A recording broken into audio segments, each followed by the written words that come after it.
Blog Talk Radio.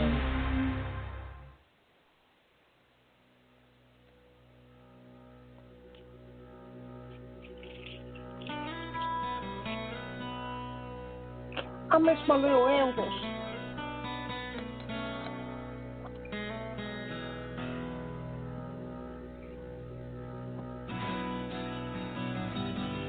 Welcome to Take Two Radio.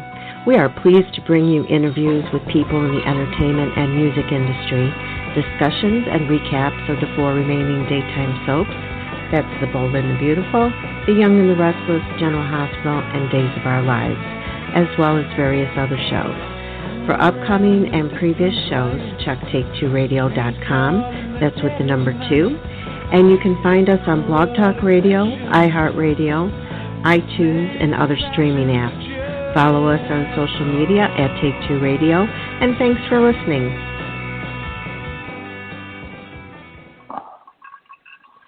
Oh, good evening, everyone, and welcome to Take Two Radio. I'm Pam, your host, and I know you think I'm a ghost, but I'm not, because I haven't been around for a while. We're so glad you're back, Pam. Thanks. Even if it's just for a minute or so, but no, I'm here. So we also have with us Anthony, David, Will, and Candice will be here shortly. But tonight we are super excited to welcome multi-award winning actor, director, and writer Freddie Smith. Most of you may recognize him from Days of Our Lives as Sonny Kiriakis, as well as other projects, including the dynamic duo of Freddie and Alyssa show. Welcome, Freddie. Hey, how's it going? Thanks for having me. Oh, you're welcome. Thank you so much for taking time to join us tonight. We really appreciate it. Oh, I'm happy to be here. So, anything new? No. Where do I start? Where do you start? It's been a rough year. Well, first we want to congratulate you and Alyssa on your recent wedding. We couldn't be happier for you guys. Oh, thank you so much. You're welcome. And you made that cross-country move. How was that? It was quite the adventure. I'm anytime you've ever driven cross country, if anyone's ever done that, the idea of it is very exciting. The first, couple hours is exciting, and then halfway through you go, this isn't as fun as you once thought it would be. It definitely gets tedious as soon as we hit around like leaving Texas till we got to Orlando, Florida was definitely taxing. But we drove 40 hours over a 5-day period. So I think just in general, it's really hard on the body. But we had such a good time just looking at, we drove through 8 different states. We didn't really get much time to spend in those states. But it's an experience that we'll always, have in life. And I think it was really neat to drive through those states and stay in some of the most beautiful cities on the way here. So it was the equal amount of fun and equal amount of hard work to pull a 40-hour cross-country trip. But you did stop in between to sleep in that, right? I mean, or did you just take turns driving? No, we stopped. I think the average day we drove for like 7 hours. We tried to do 7 hours a day so that we could, sleep and enjoy the process. And then the last day we did drive about 11 hours just because we wanted to get there and be done with the trip.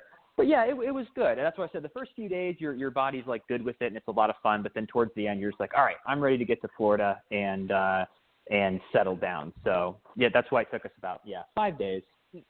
Wow. Yeah. No, we've never driven across country, but I have driven, to other states, maybe 8-10 hours, and that's more than enough for me. Yeah, it's good to have the open road. I'd much rather drive, a few hours than a flight because I like, being busy with the driving aspect, listening to music. And Alyssa and I, just got to spend some time together, and we listened to music and we listened to some podcasts, and we had good conversation. And other times we just kind of did our own thing and just enjoyed the open road. So it's a cool experience. If anyone has the ability to go take a little road trip for 5 to 10 hours somewhere, it's definitely worth it. It's a fun journey. Well, I think that if you can survive that, your marriage will survive anything. Yeah, right in the middle of quarantine, because we've honestly spent, Alyssa's used to being, because she's been working from home for the past 7 years, so that that really didn't affect her. But for me, working on the show and having other things going on, to everything just being from home, this entire year, we probably spend 14 hours a day together. And so we've learned a lot about each other, but luckily we're best friends. We're on the same page. Most of the work we do in our lives is together, so it's kind of work and play. But yeah, with the road trip, the wedding, the quarantine, I feel like this was the finish line where we're like, this is the soulmate, like, official verified year. If you can successfully make it through, then we're good forever. And we're stronger than ever. It's so awesome to be married and to actually be a husband. I'm just now getting used to that term. I'm like, wow, I'm a husband. I have a wife. Well, I've been married for 30 plus years, and it still sounds funny to me to say husband at times. I don't know why, but it just does. So, husband, wife, that kind of thing. I'll hear my husband say, yeah, my wife, and I'm like, who's he talking about? No, I'm only kidding. Exactly. Well, as I mentioned in the opening, you and Alyssa have a show that you do together. It's so wonderful watching you two work together. It's funny. It's informative. You have great guests. Who came up with the idea?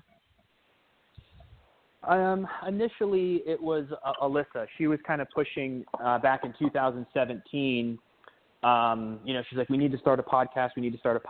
And I just didn't know much about it, but I was excited to do something. So it kind of started off with us just giving it a try, doing it in our living room and doing it on like Facebook Live and things like that. And then it started to evolve. And once we kind of learned more about the podcasting space, I ended up finding like, oh, wow, this is the perfect social media platform and vehicle, if you will, for someone like myself. Because like in the blogging world, I'm not much of a writer. When it comes to Instagram, when it was just pictures, it kind of wasn't my thing either. Twitter's never really been my thing. So all of a sudden podcasting comes along and TikTok, and those two kind of work with me well. I like talking. I like being in front of camera, and we're able to share our ideas and life experiences with people. And now it's evolved into something really cool, and it's our full-time gig now. And we're approaching our 3-year anniversary this April. So next month will be our 3-year anniversary of the Freddie and Alyssa Show. Wow, that's awesome. That's awesome. I mean, the fans really love it. You stay really connected with them, which is so appreciative. You also have something coming up on March 14th for the fans. Why don't you go ahead and tell everybody about that? Yeah, so with, anytime we do a new project, we always like to use a roadmap to see who has done this successfully and how do we basically mimic that behavior and follow that blueprint. And a lot of successful podcasters will do, of course, the audio version of a podcast, but also they'll film it. And another thing that I started seeing is that all these big podcasts were having a second YouTube channel, and they would just have it be called their show name Clips. So that's what we just launched a few months ago, and we kind of were testing it out, and we're officially going to launch that on March 14th on Sunday. And basically what it is that if there's somebody who doesn't have an hour or two to listen to a full podcast in the week that we put it out, we're going to clip like the 5-minute, 10-minute juicy clips from the hour and a half and put it on the Clips channel. So if someone only has 10 minutes, they can still catch up and watch some of the clips. So we're starting that Clips channel. And on March 14th, I'm going to be going live for 2 hours, and I'm inviting everyone to come over and check out the Clips channel. And I'm just going to do a Q&A, answer questions, get to know people, and it's going to be fun. Every time we launch something, we want to do it big. So we love throwing parties, and since you can't do that these days, I've been using, going live as our equivalent to throwing events or parties, because you can really connect with people. It's not pre-recorded. It's live in the moment. So if you go to the Freddie and Alyssa Show Clips on YouTube, You can subscribe, and at 1 o'clock Eastern on March 14th, I'll be going live for 2 hours. So you can pop in, ask some questions, hang out, grab a mimosa or a coffee, whatever your beverage choice is, and we'll have some fun. That's great. Congratulations on that as well. I mean, we just are just congratulating you on everything today. This is great. But your mind is always working. I mean, I can see it from your Instagram lives, you know, that we get to watch. It just, you're always thinking of something and looking towards the future, and that's where you need to be. Yeah, we're always looking to improve and just find, you know, what sets our soul on fire. And, you know, I'm really not that, you know, I shouldn't use the word adventurous, but, you know, I don't have a plethora of hobbies. I really, really submerge myself in work, and that's what I really enjoy doing. So it kind of goes hand in hand. Anytime there's a new project, I love diving in and spending my time and trying to become the best at it, I think is really fun. Just trying to get better every day and become the best at something is kind of the journey of life, and I try to stick to that as much as possible. Well, you're really good at it, let me tell you. You really are. Yeah, it comes across. Yeah. Oh, thank you. Yeah. Your hard work is paying off. I also wanted to mention before I release my co-host on you that your Instagram ditties where you portray your wife and yourself are hysterical. That towel on the head thing. And does Alyssa give you any pointers, or are you just doing it from your exaggerated point of view? I think those two I did from my exaggerated point of view. There's some TikToks and Instagram reels that I'll go, hey babe, you know, what's another, like I got 3, but I need 4. Like what's another one we can do of this or that? So we'll brainstorm some of it. But I always wait till something comes to me. Like I'll think of an idea and I go, I got like 4 or 5 examples. Let me put this into a video, and then I'll make it. But yeah, some of the times we will collab and we'll make it together so that we can get the best examples. And you said it perfect. It's a hyperbole exaggeration, but yet rooted in reality. And I think people really enjoy that. Oh, definitely. That one, those I love, and also your turning 30 aches and pains things. I love that one. Hey, it's real. It's a real thing. I don't know what happens, but it really is. On Thursday I was 29 and I was Superman. On Friday I was 30 and oh my God. Right? It's crazy. I feel what I've come to terms with is that, because I'm going to be 33 next week, and I understand that I'm still young. I know that I'm young, but the youth, there's this magical little miracle that lives inside your body called youth that disappears at 30, even though I'm still young for another 30 years. Yeah. I mean, with technology, maybe another 50 at this point where we are today. But that youth factor of, like, you don't have to stretch. You can drink alcohol before you go, like if you go to work the next day, you can have a few glasses of wine, wake up and be fine before 30. Once you hit 30, there's no alcohol the day before you go to work. Like, I'm like, what happened? What? In bed by 7 p.m., wake up and have oatmeal, you know, that kind of thing. Yeah. Oh, my gosh, you are too funny. So I'm going to go ahead and let David ask his questions. So go ahead, David. Oh, thank you. Hey, Freddie. How's it going, David? It's going good, sir.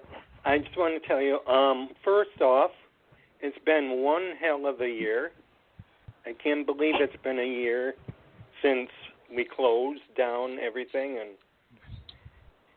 and all that. So my question to you, what are the most important lessons that you and Alyssa learned during this pandemic?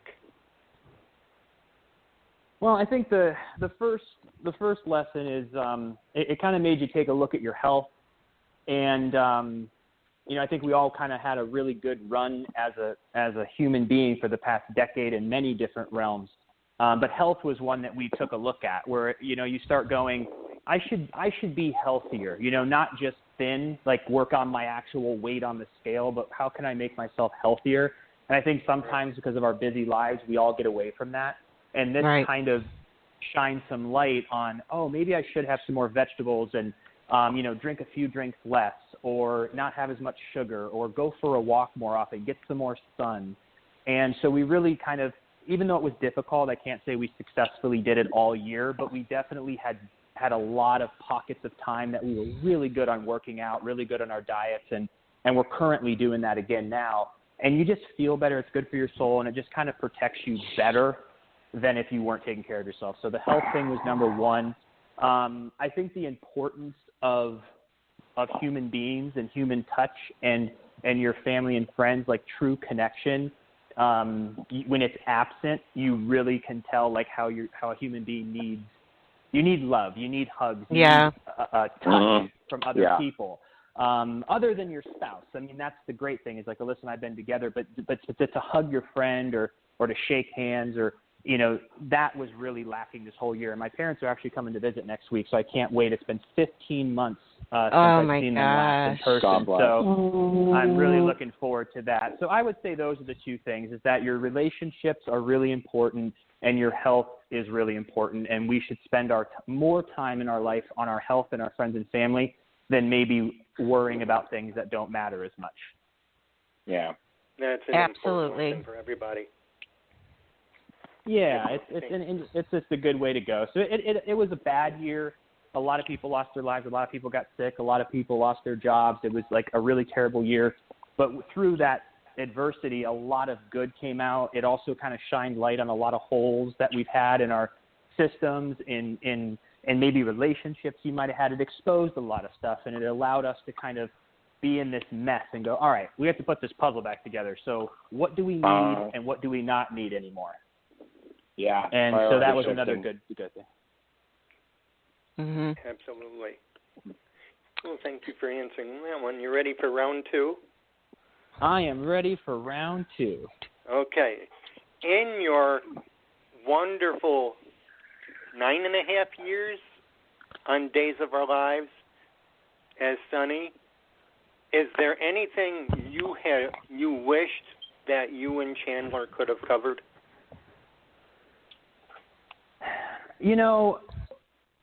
I think if we were able to go through with an adoption or a surrogacy, I think would have been great. I think the story, wrapped up with an A, but I think if we had about 6 more months to tell one more story of adopting or a surrogacy between Will and Sonny being 2 gay men together and unfolding that story. Like, what is it like to adopt? What is it with – because I learned a lot from Days of Our Lives, playing Sonny just in general. That I don't know. Like, I haven't done research on that, but my character would have. So when I was working, I'd be like, oh, wow, so this is how adoption works. Oh, surrogacy. Oh, wow, this is what people say. These are what your friends will ask. This is how you handle it. So I think it could have told a really good story, and I think that could have been a beautiful – because you could go on forever. Any show that I love, I wish it would have never ended, Right. Like, why did Breaking Bad end? Why did The Sopranos end? Why did Modern Family or Friends end? Like, what the heck? Why did The Office end? Like, no, I need more.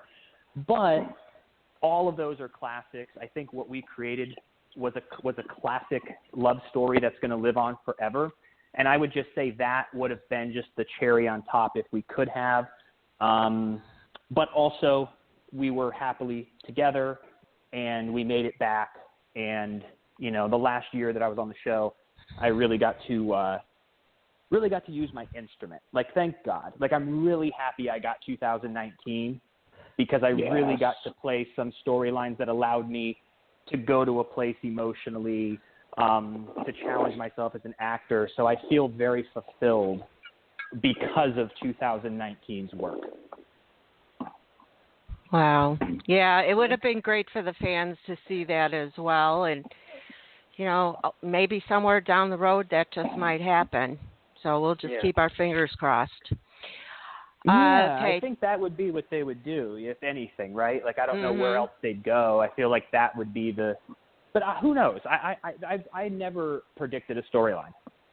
Right. Ever. Like, I feel like anytime I get a script, I go, oh, wow, I never thought of this. Like, cool, let's do it.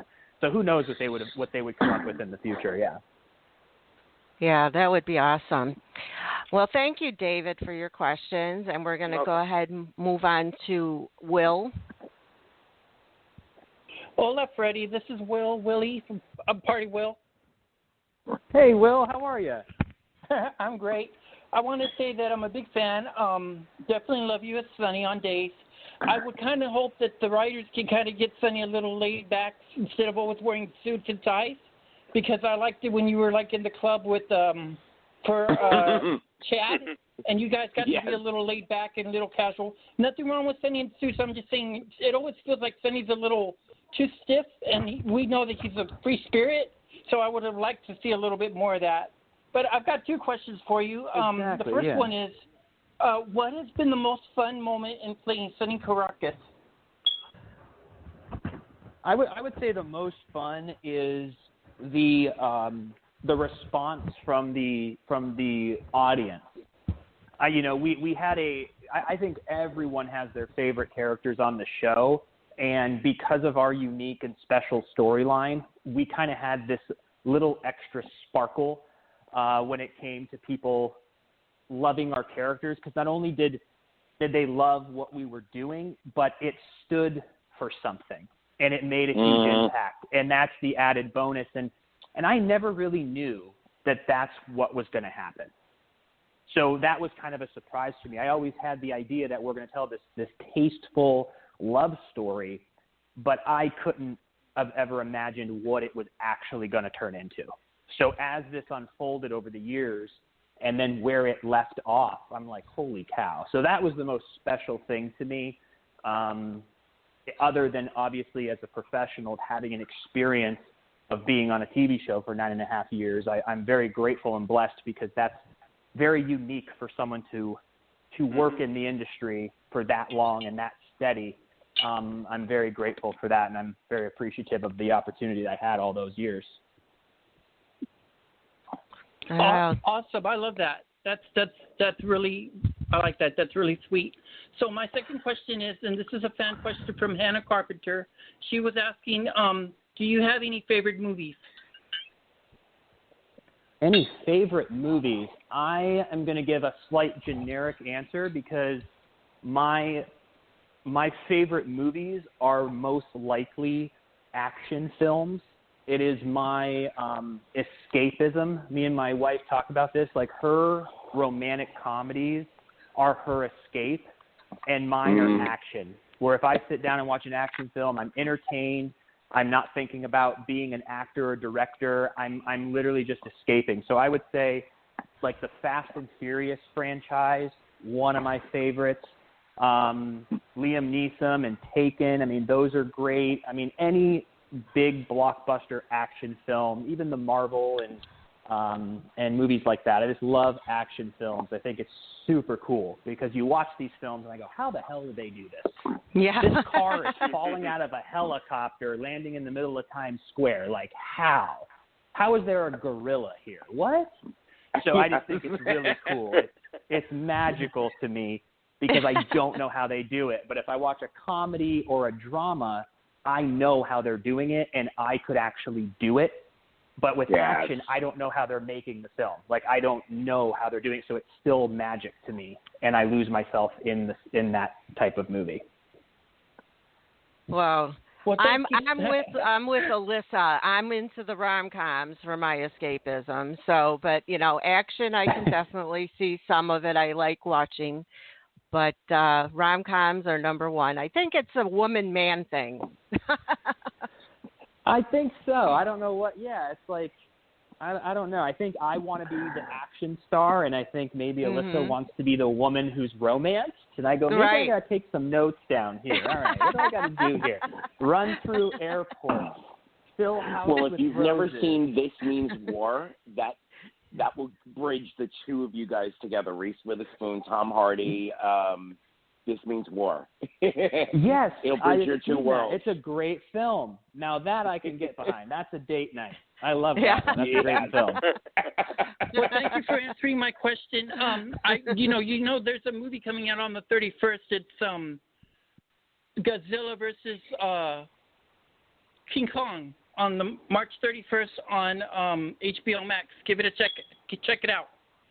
I will. I'm looking forward to it. That's going to be a good one.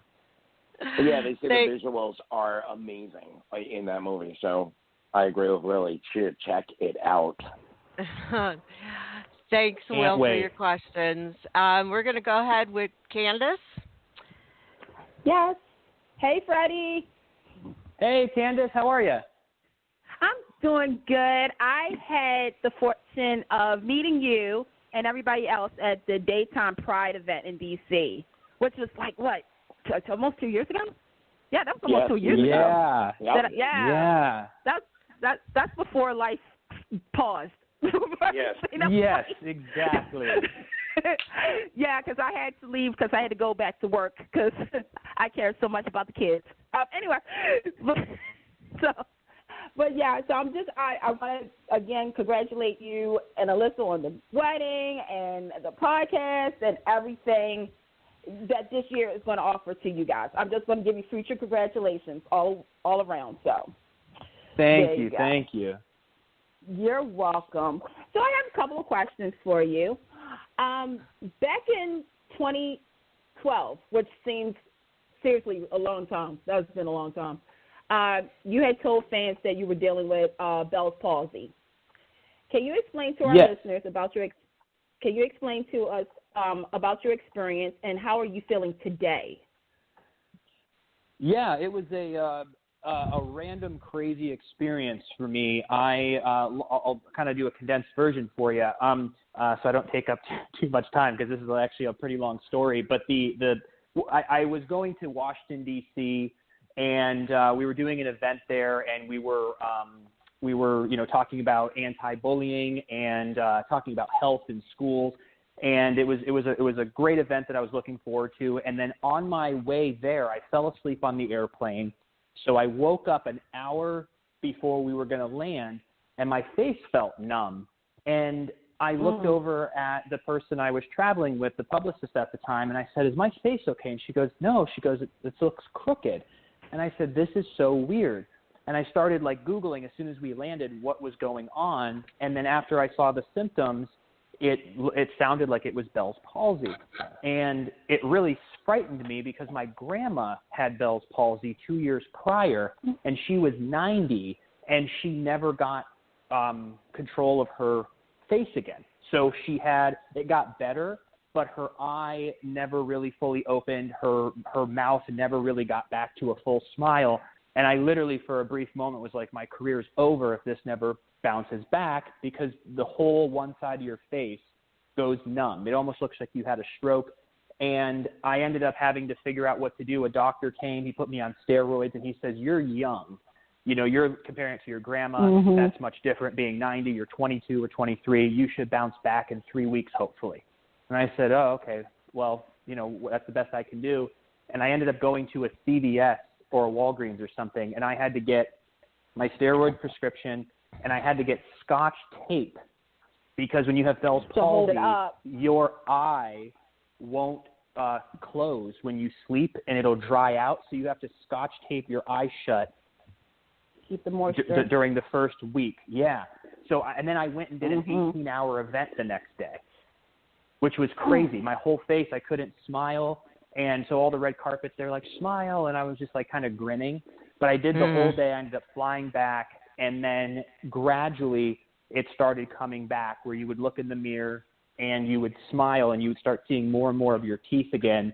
And then the last thing that comes back is your ability to whistle. So as soon as I knew I could whistle again, which took about a couple months, but my face looked normal after 3 weeks. But it was a very scary experience, and a lot of people get it. You just don't hear about it often, and not a lot of people, but more than you would think. But it's not, most people aren't at risk of getting it, but they don't really know what causes it. So I was like, okay. So anytime I feel funny in my face, I always whistle, so that I go, wait, do I have Bell's palsy? And I go, "Oh, okay, I can whistle. I'm good." Right. So that's so been a little sure tick I've nothing developed. That triggers. Yeah, because they say stress, lack of sleep. I heard lack of sleep kind of contributes. That's a trigger, and like you said, it also can be genetic. And so, because I remember Twitter. Everything happens on Twitter. And I think you had tweeted out, you had said, you was pre-warning the fans. You were pre-warning us that there were some episodes coming up that the appearance, you was going to look a little off. And I remember seeing it. At that time, that was when I was told that I had sarcoidosis, which is a low immune system, which also has Bell's palsy as one of the conditions. So I was like, okay, I wanted to see what it looked like. Like everybody says, oh, I have this, and whatnot. And when I saw you, I was like, oh, okay. And because of you, I kept checking myself. I was like, okay, all right, left cheek, okay, left side. And like you said, the whistle, I did the straw. Like I just, how to, drink from the straw, because they also said that too. So I was doing on because I didn't know. I didn't know. I was like, I don't know anything about this. I don't know how you could get it. So you were my textbook. I was like, okay, Freddie's face. Like I was just like, okay. And I kept checking, and then I looked and I asked my doctor, and my doctor was like, it happens with younger people more than older people. And I was like, oh, okay. I was like, that's something that I can say that was in my 30s. See, Freddie, there's another one. Yeah, when you're in your... Yeah, it's crazy. You don't know when it's going to come or what's going to happen, but luckily it doesn't happen too often. So it's so right. you were good then. You never had it? Yeah, I mean, with my condition, I had to take steroids. I had to take the prednisone. Oh, okay. You probably flinched when I said that too, because I flinch every time I say prednisone because I just get that chalky flavor in my mouth. But it was just like I said, and that's what I always say about soap. Soap actors in this genre. You guys teach us things, and I don't know if you guys know that or not. Like I just said, you were my textbook. You were my example of what Bell's palsy was. For me to go ahead and look it up and be like I would not like comparing, but I just wanted to see. You know what I mean? Like, yeah. And so I'm glad that you're better and that you're not having any triggers. That stress is underwhelmed. Like you're good, you're living a good life, and everything like that. But so I just wanted to let you know that. So on behalf of other people who did that, thank you. Thank you for that. Thank you for sharing. I think it's, we just, and back then too, I'm glad that I was sharing, I had a different idea of social media back then, but I'm glad that I was able still to share parts of it. But I just feel like these days, we all have the platform to share our story. And so, I kind of just share everything now because there's going to be people who are going to find value or going to relate to different things in your life. So I just try to always just share as much as I feel comfortable sharing with people online. And this way, I could potentially help someone, because a lot of the knowledge and a lot of the help that I've received in my life has come from people sharing that information on social media or YouTube or anywhere. And I go, oh, wow, this is helping me. Let me share my stories, because I bet you I can help people too. Right. Exactly. Yeah, thank you for sharing that. I appreciate that. Not a problem. So my next question is, many people have favorite quotes they live by. Like for me, I have 2 quotes I live by. One, I am not interested in money. I just want to be wonderful. And the other one I have is, the best thing to hold on to in life is each other. What quote or quotes do you live by, and why? Well, I feel the quotes for me have changed throughout my life depending on where I'm at in my life. And the one that's really, there's 2 that have really stuck with me. And it's really just kind of helped me when it comes to, career-wise, is the first one is one that Bruce Lee said, and I don't know it verbatim, but essentially it's that it's not the increase in your life, it's the decrease. Hack away at the unessentials.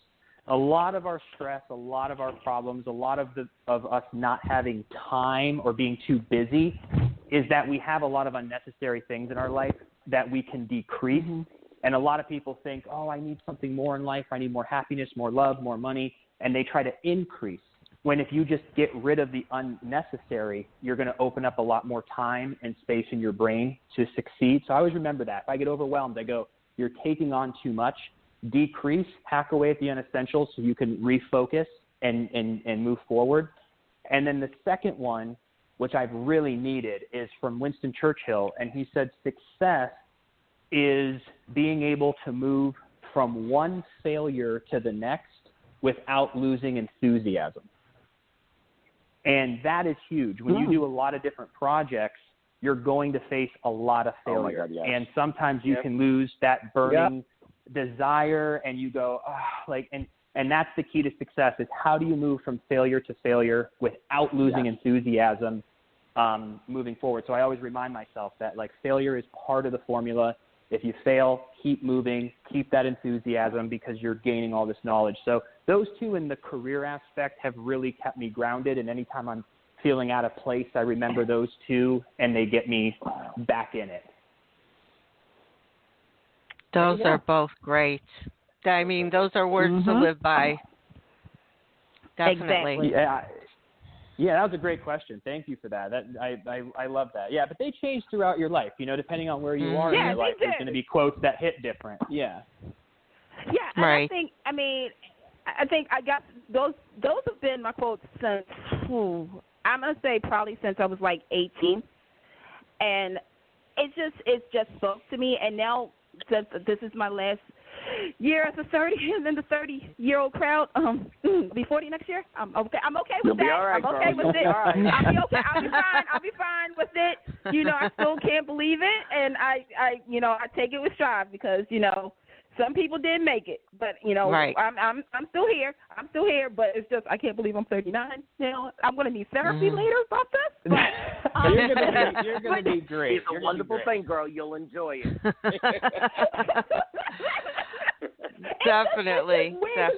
It's just weird. It's like Freddie, when I see those videos about things about when you're 30, I'm like, yeah, I remember that. I was like, sleep.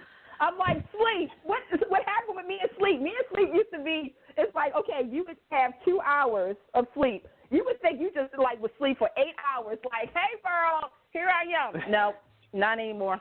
It goes, Freddie, I'm going to tell you. Oh, it goes honey, downhill. go look at what Betty White has to say about sleep, and it will change your life. I know.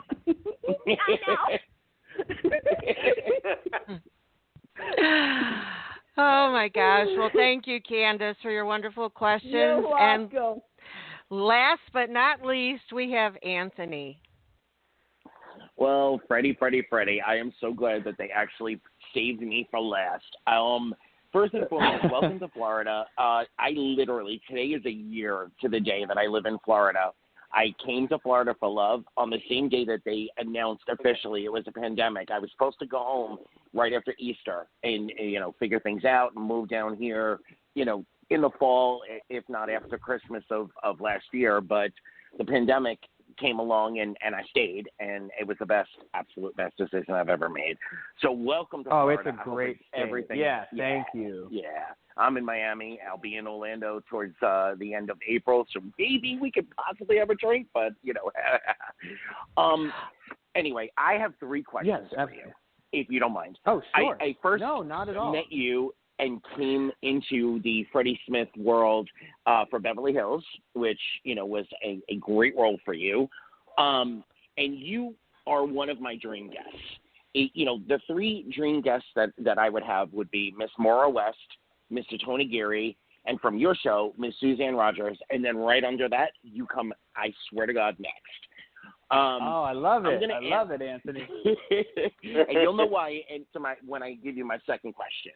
My first question is a true and absolute fan question, and the fans want to know, how do you get through a scene with someone like Greg Reichardt, who played Leo, or even better, Susan Banks, the incomparable, God, she is so good.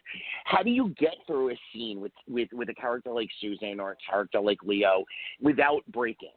How do you do it? And are there breaks that we have never seen?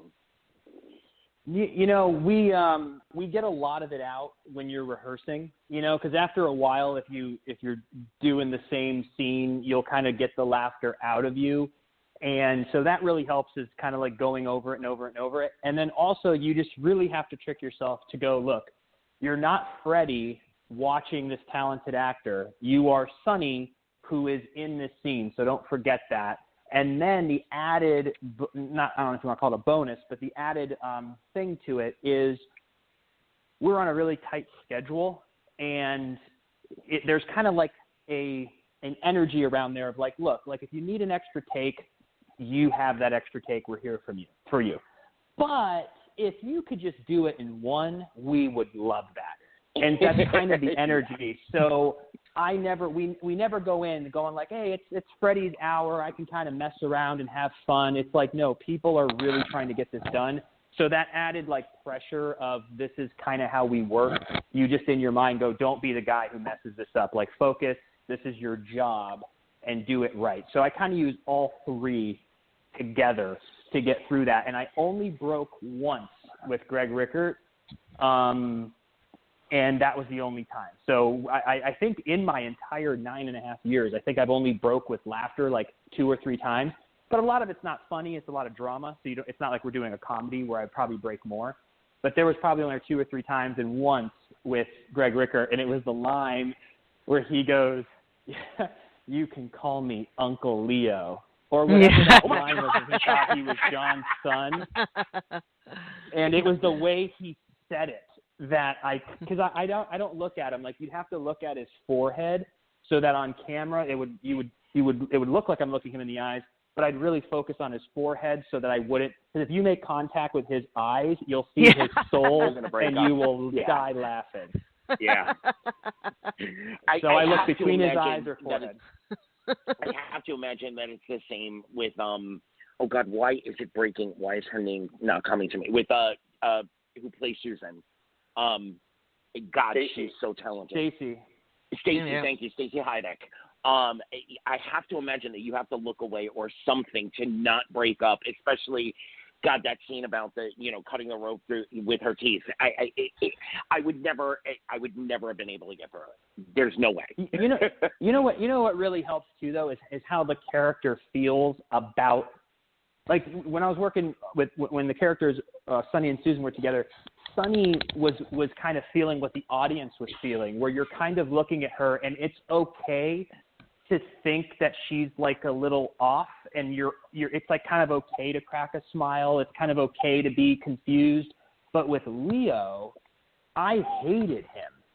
So there was no smiling or confusion. So I could not even for a second grin, because sometimes if you let that pressure out, like if Susan's going to make you laugh and you kind of just do like it gets that pressure of the laugh out. But with Leo, it was the hardest because of how I despised him. There was nothing funny to Sonny, but everything funny to Freddie. So that actually Susan was more enjoyable because I was in it with the audience. But with Leo, it was much harder because I felt the complete opposite as my character would. So I'm taking point of privilege. I have 3 questions for you. My second question, I am a member of the LGBTQ community, and first and foremost, thank you. Just thank you, thank you, thank you, thank you. We often look at the screen and we see representation that's very campy. We see representation that almost looks like what we feel inside, who we are, etc. Like I said, I came across you on Beverly Hills, and you're not really hard to look at. You're kind of adorable. So, it's easy to fall into whatever character you're playing. And then all of a sudden came Sonny Kiriakis. So my second question is twofold. Knowing that, the super couple era was the 80s, the 90s, and early 2000s, and then all of a sudden came Sonny and Will. And you guys rocketed and there were other couples before you. There was Noah on another show on another channel, and General Hospital was playing with a little bit. But none of the LGBTQ couples have the audience taken the way that they've taken. So, like I said, it's a twofold question. knowing the effect that you had for LGBTQ, especially, young gay men who really want to still believe that they have the potential for a happily ever after. Did you, as you were going into and living through this storyline, did you know how much it was going to mean to the community?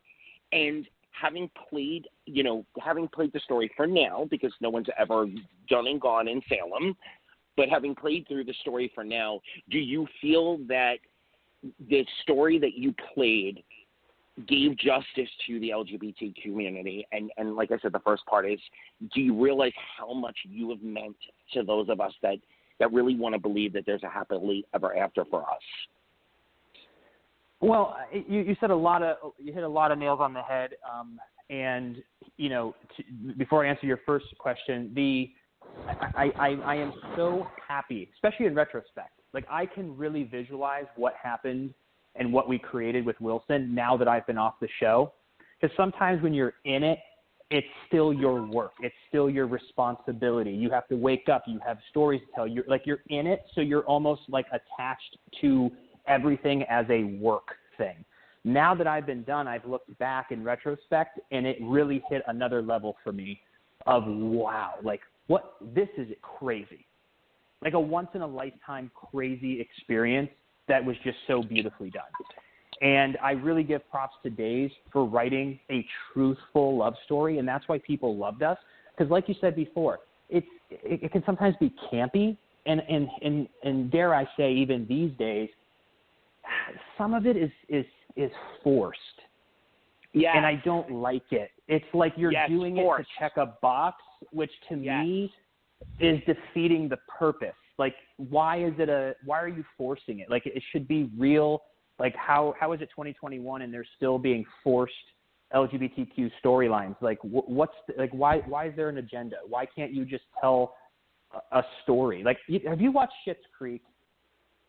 I have. Have you ever seen that show? That is done beautifully. I love it. I don't know if you loved it, but I loved how real it was. They didn't have to mention anything. I think there are certain times where you do, like in Will and Sonny's storyline, where you have to. That was the point, is that you want to show the whole journey. But I feel like we've come a long way, and I think most people are doing a great job. But like you said, there's still a little campiness every now and then. There's still a little forcefulness every now and then. And hopefully they can evolve past that, where it's just fully integrated and we can just all celebrate the movement that we've all made together.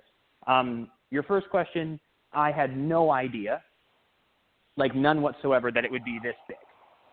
I don't think I had the tools emotionally and personally at 22 years old to even understand. I didn't have that big of a world perspective back then. And for me to grow as a person and with this character for that decade and to see the response blew me away. I'm still, to this day, I had no idea it was going to be that big of an impact. And I'm so proud of the work that we did. So that was just an incredible experience. And then what was your second portion of the question? I'm sorry, I forgot where you were. My second part of the question was, the whole super couple, it goes with soaps. Once in a while, you get some nighttime entertainment that ones that, coming to mind would be Scandal, of course. But, the super couple thing is a daytime thing. So, as much as there has been some LGBTQ romance going on, As the World Turns did it, General Hospital has done it multiple times, All My Children did it. It wasn't until Sonny and Will, the rawness and the realness of the relationship that was portrayed, and then it hit super couple status. I mean, there were, hundreds of thousands of people, both straight and gay, that were rooting for Sonny and Will to find the way through all of the obstacles that the brilliant writers threw in the path of Sonny and Will. Did you realize that the super couple status was what it was, and what does it mean to you now? I mean, that's how you really make a stamp in history. It is the super couple status. And in the thing that, when you look back at it, what was really done is that they told a love story. That was the basic ingredient of Will and Sonny. Yes. Is that it was just, they go, these two people are in love. and that's how it was portrayed. So I think, you know, even moving forward with super couples, I think that there could still be super couples in today's world.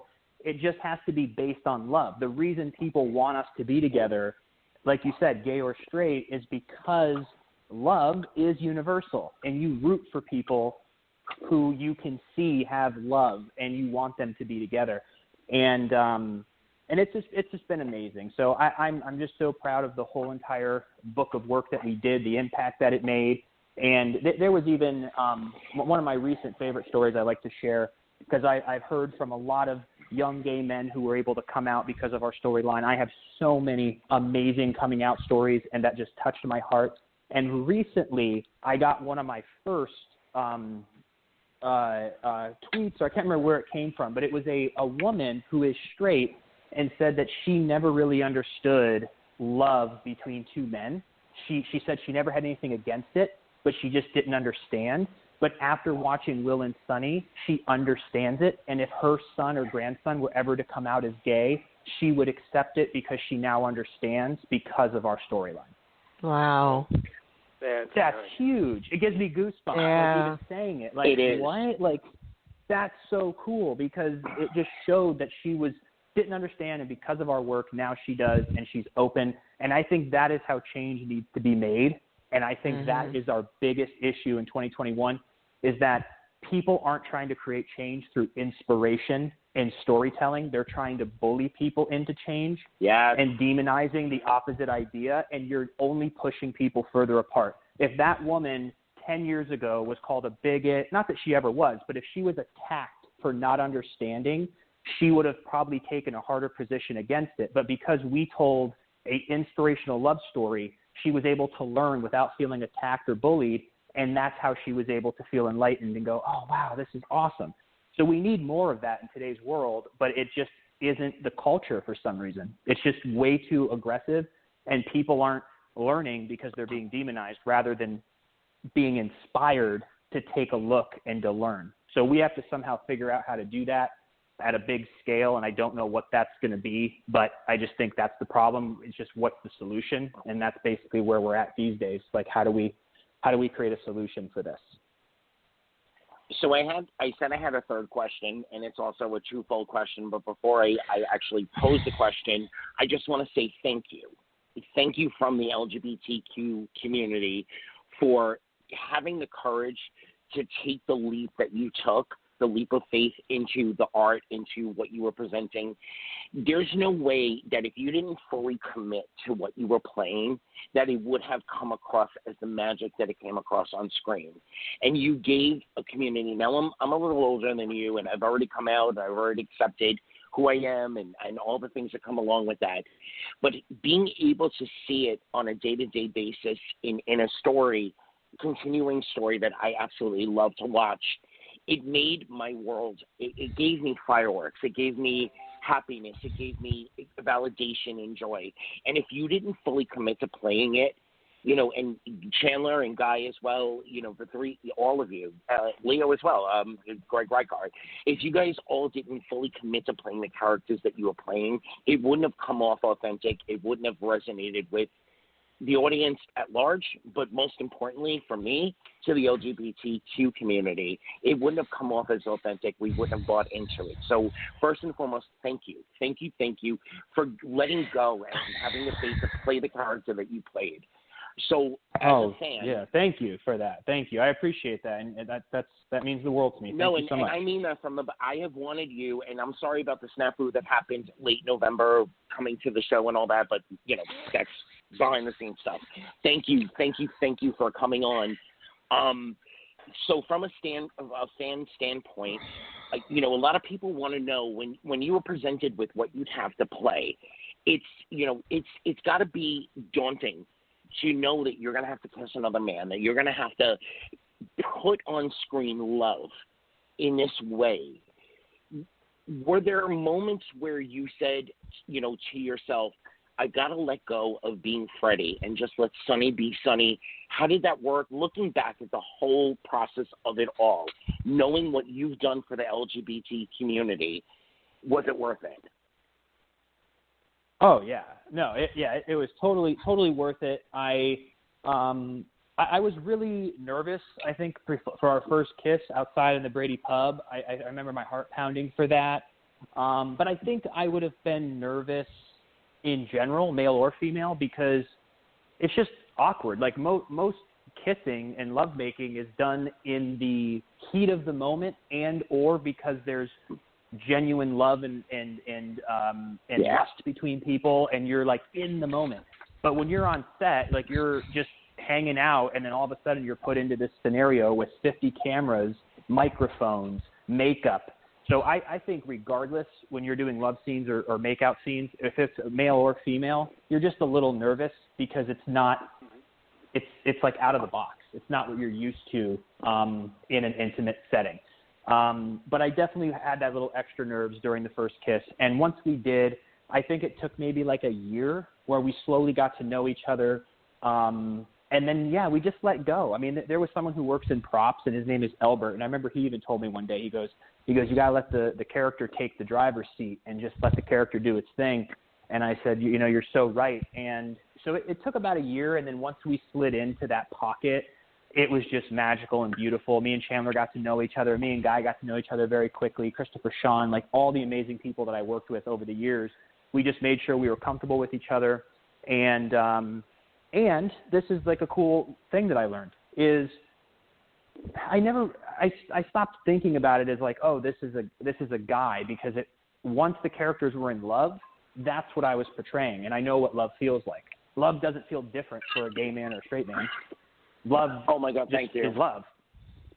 So when I'm looking at whoever I was looking at, people would say, oh, you have great. I was like, I'm playing love.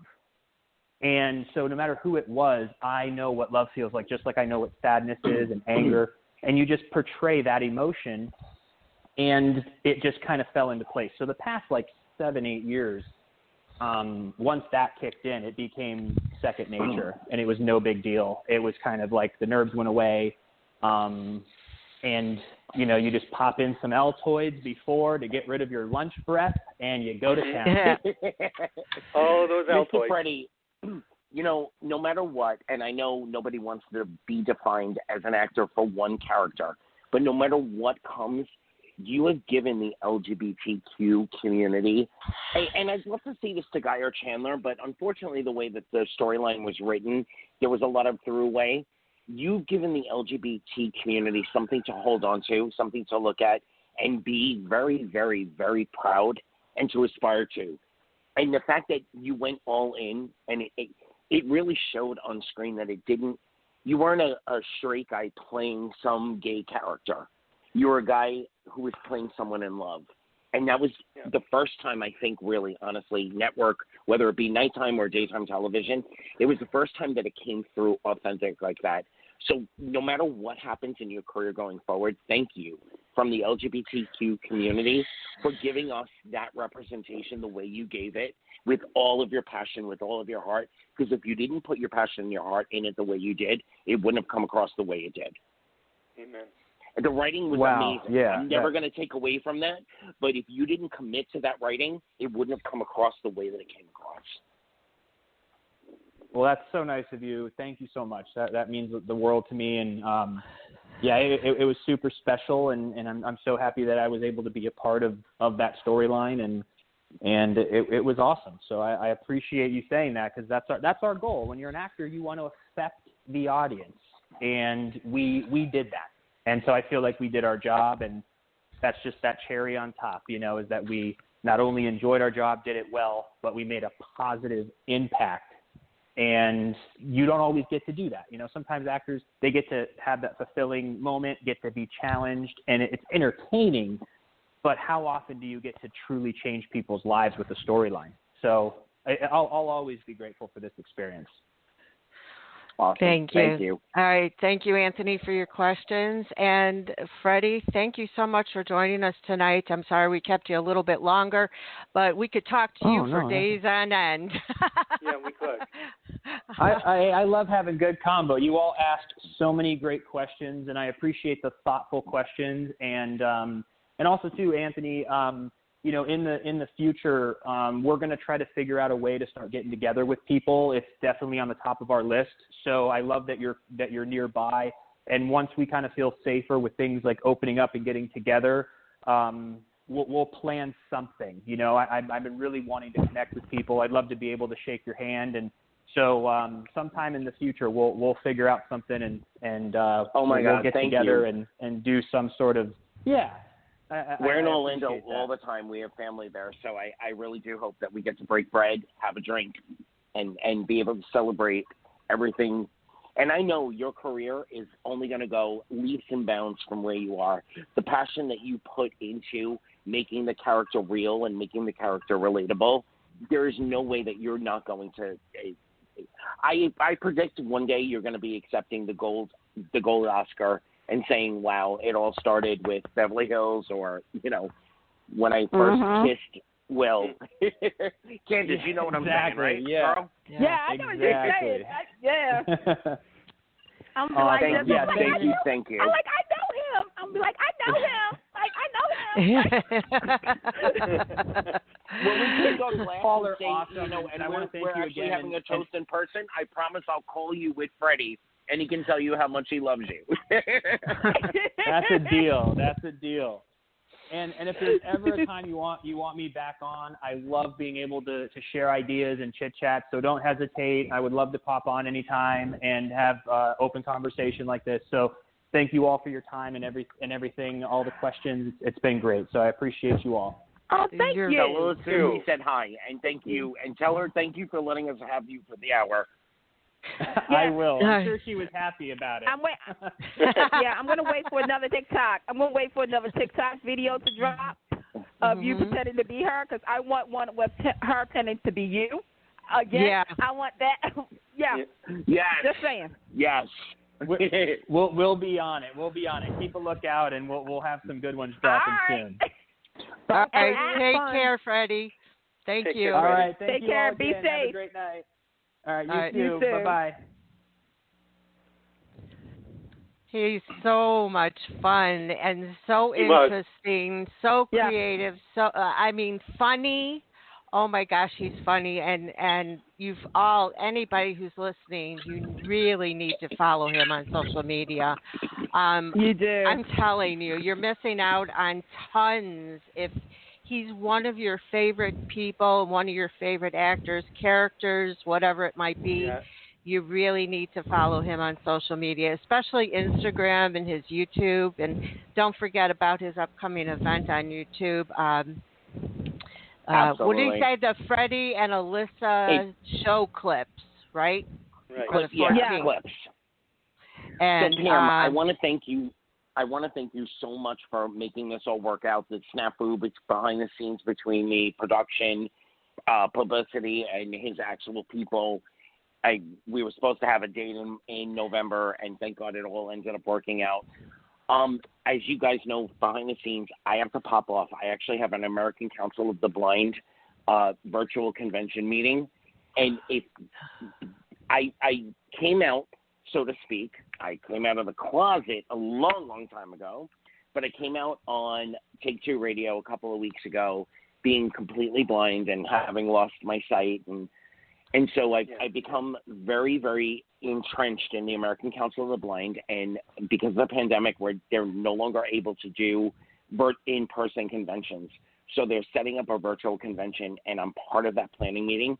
So as much as I would love to do the rest of the show, I have to pop off because they've asked me to see a couple of programs. I love you all. Pam, Willie, David, Carolyn, you're not here, but you know I love you. And, of course, my candy girl, Candy. I love you guys. I wish I could stay for the rest of the show, but I will be back in 2 weeks. Take care of yourself. You guys know it. Bye. All right. Thank you, take care. Anthony. Bye. Thanks, Anthony. Okay, well, I was going to pop off now, but I have to stay because we have to talk about General Hospital. I don't care which show you guys wanted to start with. We usually do a Bold and Beautiful, but I got to do General Hospital. I got to do General Hospital. Okay. I'm just, Let's go. oh, my God. Let's go, Pam.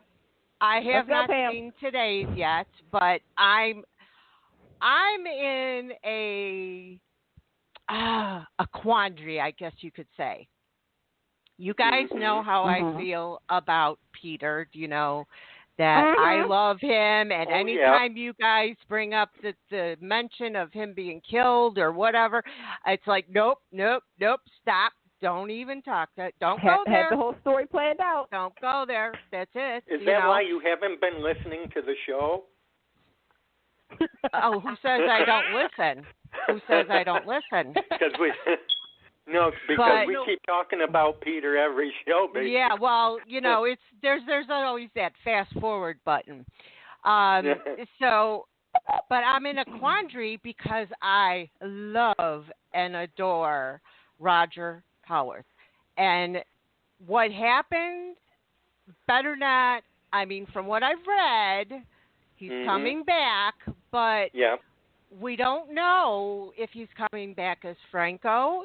Would he make an appearance back as Todd Manning from One Life to Live, now that is possible?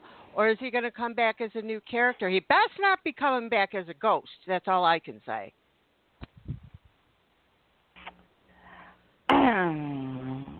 Thoughts? Oh, I was thinking. You think maybe it could be a lot of flashbacks? That's a possibility. Come on, Candice, spit it out. I got to give it up to Maxie. Let's give it up to Maxie. She finally got a clue. Here's the thing. Okay. I said this to some of my friends, and some of them, may not agree with me on this.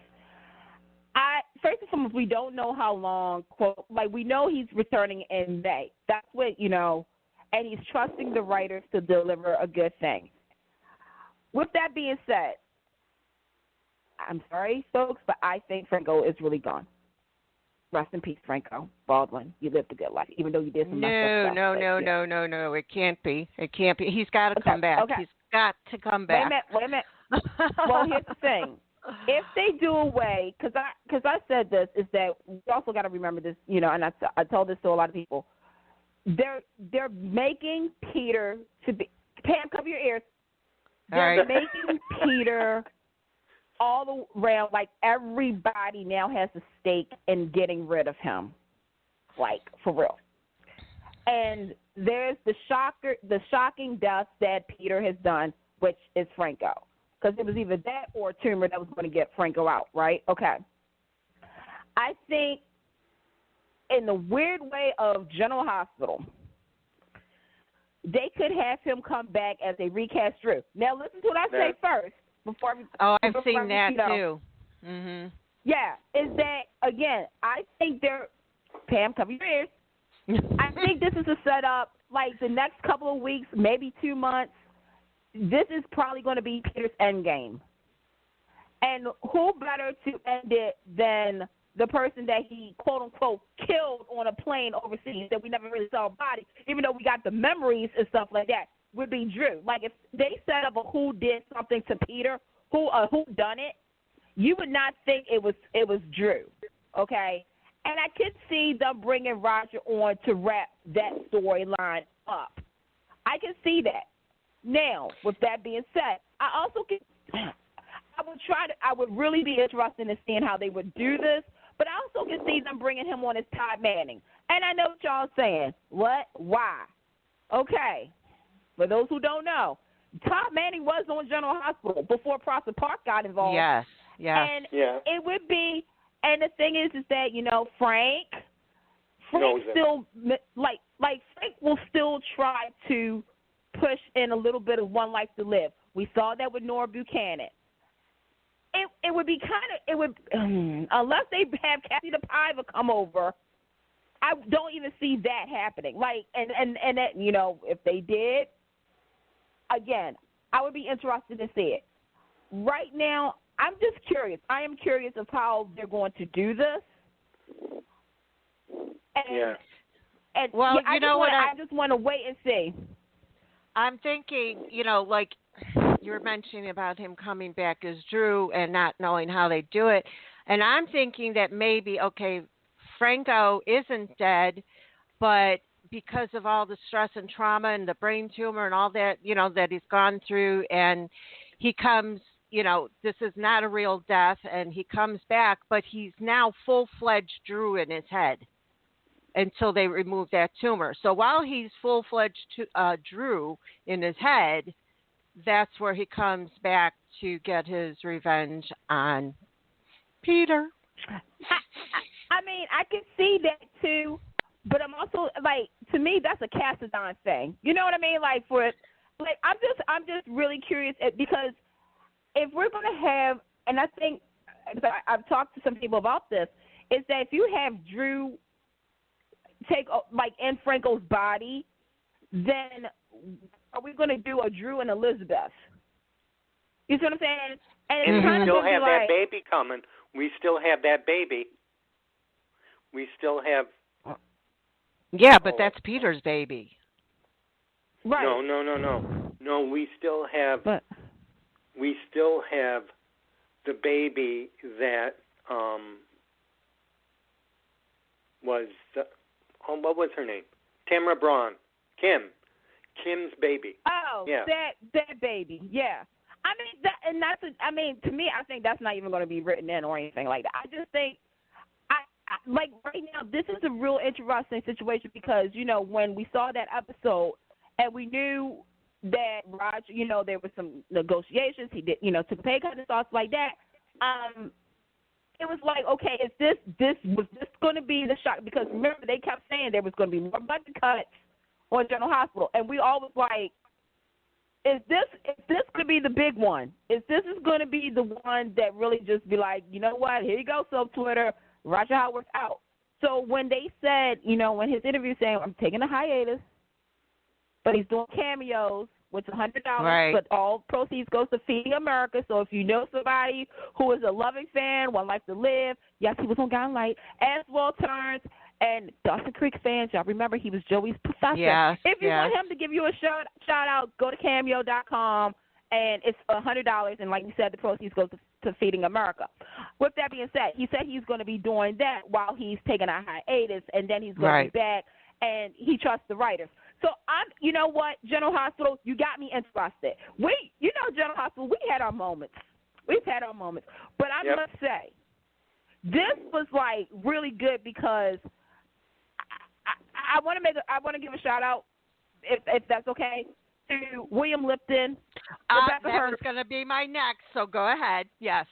And Ken Schreiner and Jeannie Francis. Mm-hmm. Let me tell you, Ken Schreiner and Jeannie Francis, that's the house that they built called General Hospital.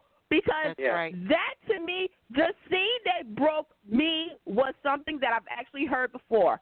It should be a law that the child does not die before the parents. I've lost 3 children, and I love the fact that he said, because some General Hospital fans probably don't even know about Logan, but when he said Karen, Logan, and Franco, and I'm like, I was like, this Ken Schreiber, folks, it came out to play. I was like, thank you, writers, because to me, it was like, of course you, because, and this, GH, this is the perfect time to bring Serena Baldwin into play.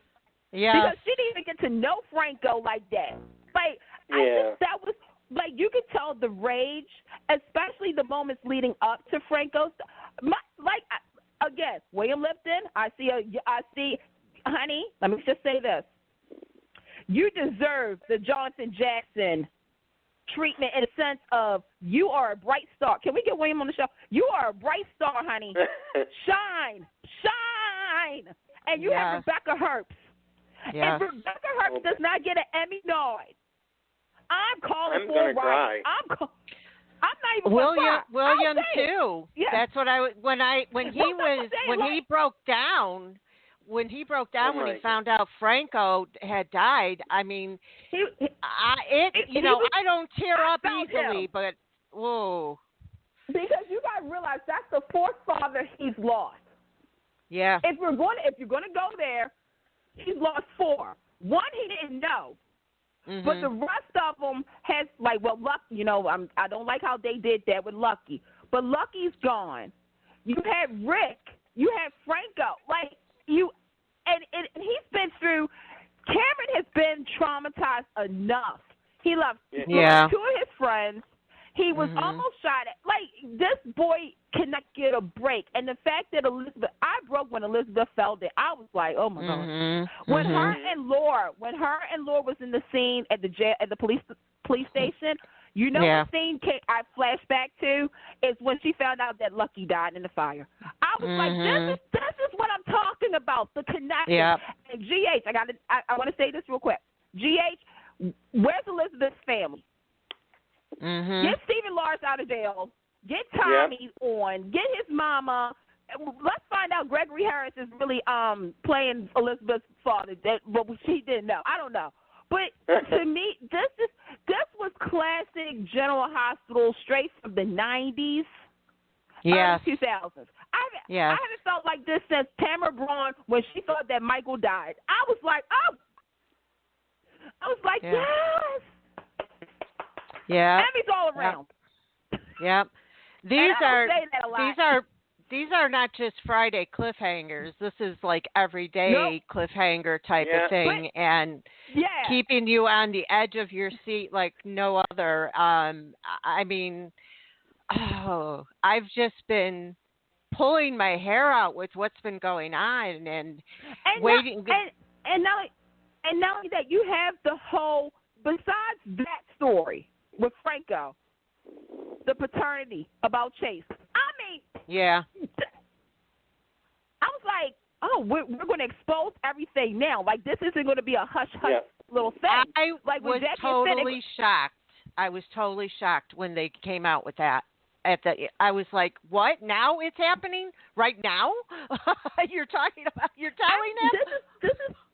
This is those moments where, again, like I said, if you watch General Hospital in the 90s and early 2000s, this is what you're seeing. This is how it used to be. Every day. Like you said, it wasn't Cliffhanger Friday.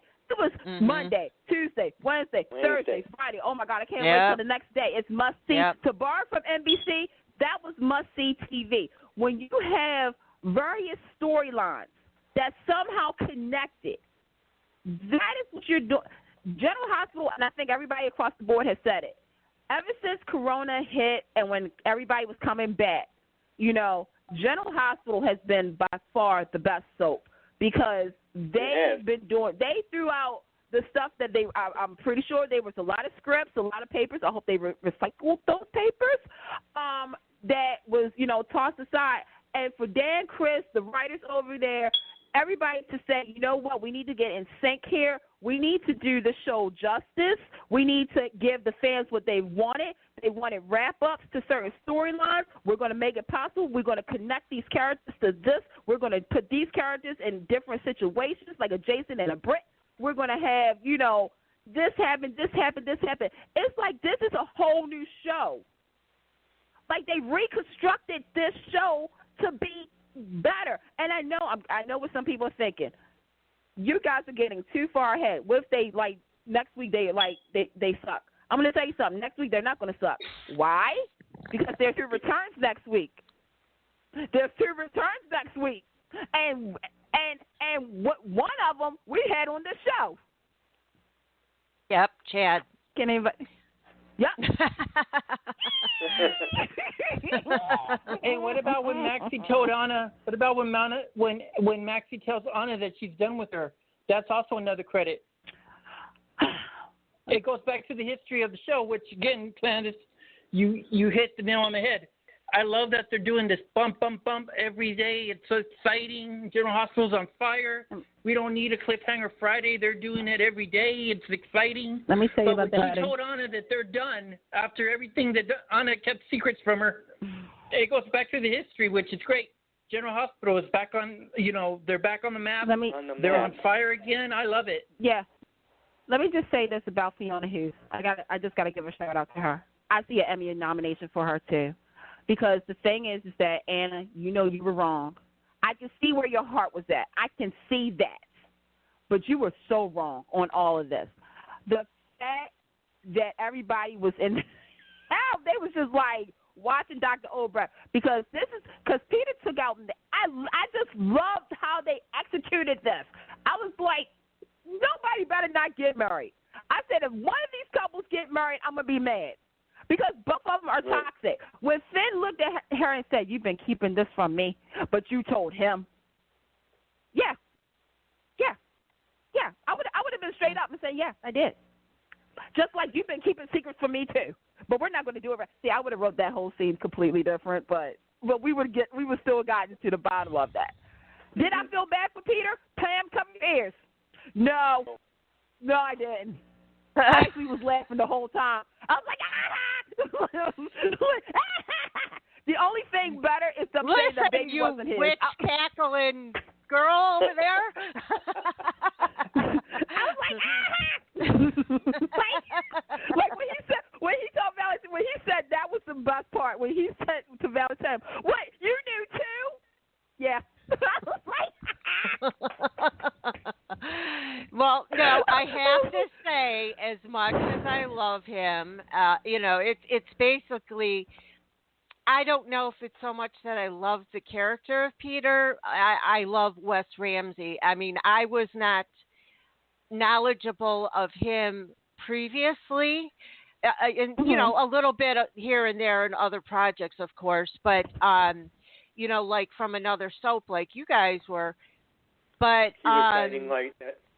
Yeah. That's and I think that's because to me he has such charisma, and he's just I don't know. I just like watching him, and maybe I might not be happy about a storyline or where they go with him or whatever, and I know a lot of other fans aren't. I know there's, oh my gosh, I don't even want to go on social media. But I mean, I have to say that I'm not going to give him a break because I like him, that he shouldn't get his comeuppance. Yeah. So there, I said it. Are you happy? I'm so proud of you. This is called growth, folks. This is called growth. It's a breakthrough. It's a personal growth. It's you know what, Pam? I'm so proud of you right now. So the next thing you have to admit to. You know what you got to admit to next, right? No, nothing else. That's it. I'm done for today. So my question is, what do you think about Tristan's cameo and then Wes going on Instagram?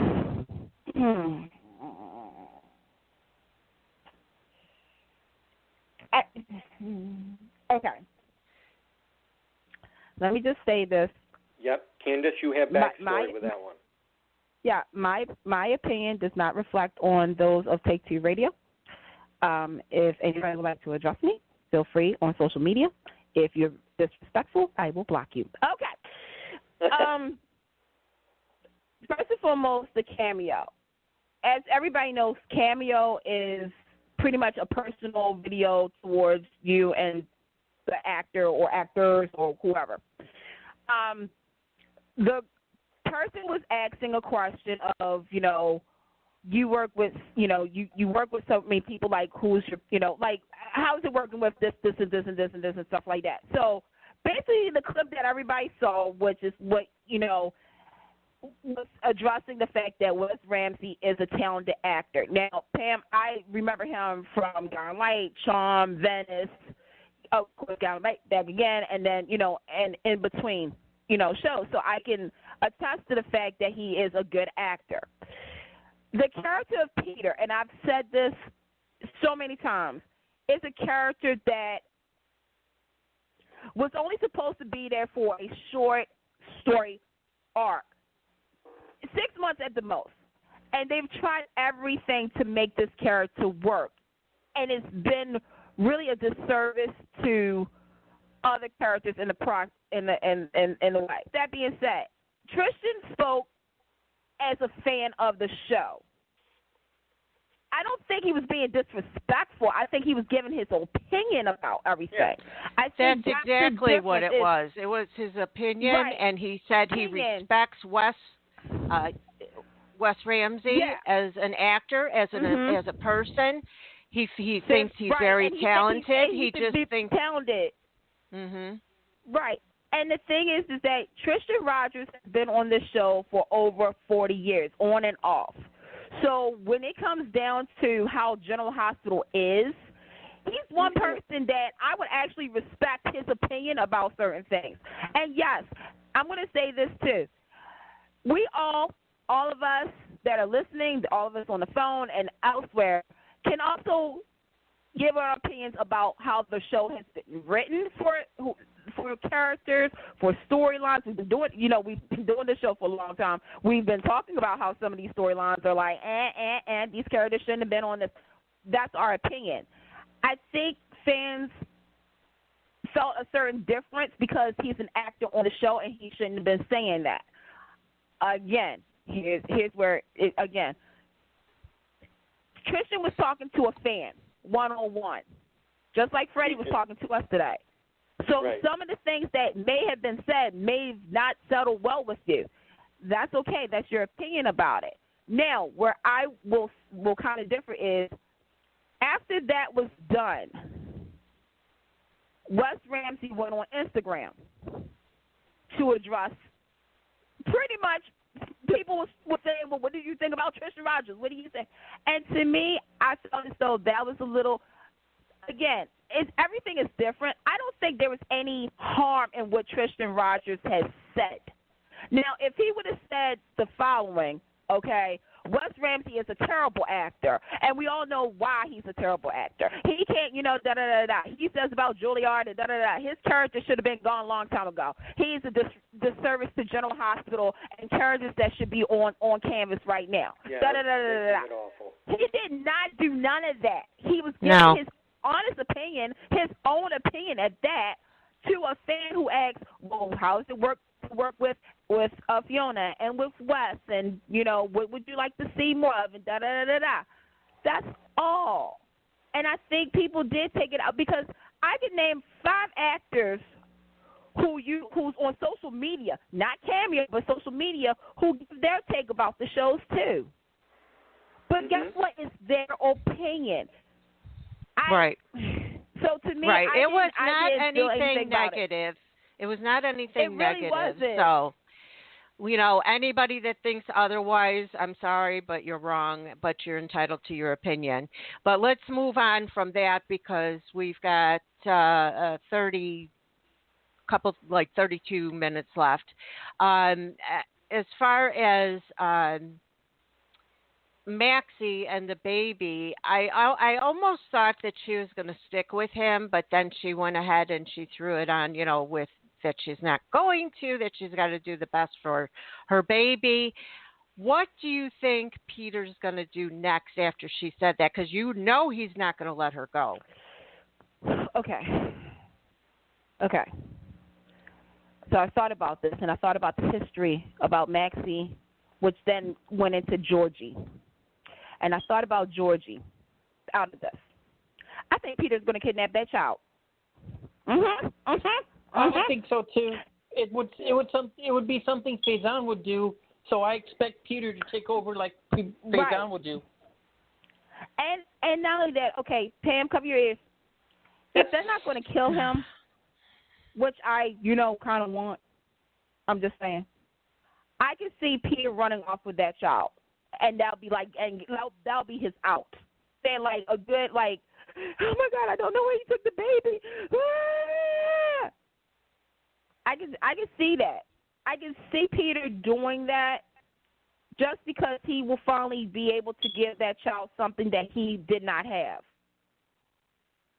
which is crazy, but Yeah, and I mean, we're talking about Peter. Even though I do want And again, that's the crazy part, which is cool in a way because that's also a Cassadine move. What's her name? Helena would have done something crazy and wicked like that too. Right. Exactly. But see, Helena would have been like more like to me. I just can see Peter, saying something to Maxie. Maxie crying and saying, please. And Peter's like, no. He's like, I'm going to do something that that my own family couldn't do. Give me something. I can see it. And I can see where he, I can just see him kidnapping the child. Yeah, me too. Me too. Because he's not going to let the baby go 1,000%. More That's his so. redemption. That was his redemption. Was that baby? That baby is his redemption. Well, not redemption. I shouldn't say that. That is like his prize, because he did in his mind everything right, and this was his. I mean, Maxie was a bonus, yeah. But, you know, the rewrite General Hospital, by the way, GH, I'm not mad at you, but I am mad at you. For when you had Maxie say the only reason she was with Peter is because of Nathan. I was like, really? For her to come to that now. For her to come to that now was that was such a rewrite. That was such a rewrite, in my opinion, because I was just like, okay, so you mean to tell me? I was like, okay, let me keep track of how many characters are saying that they're with a certain such and such because of their dead spouse. I was like, so far we got 2 shows that are guilty of it. But when Maxie said that, I was like, okay. I was like, well, I just kept thinking in my head. I know. The next thing that I want to know is, are we still invested in this Nina and her child thing, or are we over it? Okay. I'm over it. Me too. All right. David, what do you? I'm not quite over it, because I want to see Cynthia do her thing like she knows how to do it. I want to see her go Annie Dutton on the Corinthos. And if Chloe's not coming back, then she can take that over. But I don't know. So I'd like to see the dynamic. I want to see where Cynthia can take this and not just get stuck. I'm over it. Go ahead, Candice. Okay. If the 2 stories that we just talked about did not happen, I would say I'm still interested with Nina. To me, I'm not as interested as I was before, because to me, I think we all knew that. I think we said on the show, either Sasha, Willow, or Nell was going to be that child, be Nina's kid. Okay. Right. So you did the whole to die, even though we all knew it was Nell from the jump, but that's okay. I think the part that got me was when Nina told the child, "I'm your grandmother." Yep. Yeah. I'm your mommy's mom. Yeah. And to me, I see some people say she overstepped. I'm going to say that she was reacting the way Nina would, because she is still pissed off with the fact that she didn't get to know her daughter. And now she has and that's understandable. And that's it's understandable. But at the same time, she did overstep, because that child doesn't know blue from orange, from gray to yellow. Right. But then it was like, okay, David, cover your ears. This is gonna be a hard one with Willow. Yeah. All right, Willow, I get you. I got you. But at the same time, it's like with this story, I'm just kind of all over the place, because I'm with Nina, but I'm not with Nina. I was with Willow, and then she said that line, and I was like, I understand what you're saying. You're hurt because you have this emotional attachment to this child. You and Michael are decision makers when it comes to that child. So you can have Carly not come and see that child. You can have Nina, but because of the guilt, y'all allowing Nina to see this child. Now, Carly, where you at, Carly? Yes. She's got to butt out. I need you to sit somewhere for a minute. I need you to sit somewhere, because this is not your child. Yes, this is your grandchild. There's a difference. Donna is your child. Jocelyn is your child. Michael is your child. But Michael's a grown man. And yes, you right now, you are all over the place, Carly. I understand. But this is Michael and Willow's choice here. to allow Nina right, to be but a part of that child's life. That's who Carly is, though. Carly is always invested but she's never in been her children. Like, I get that, but to good me, or bad. it's like right now. But to me, it's like, Carly, you're the one who kind of set everything in motion with this, with Nell.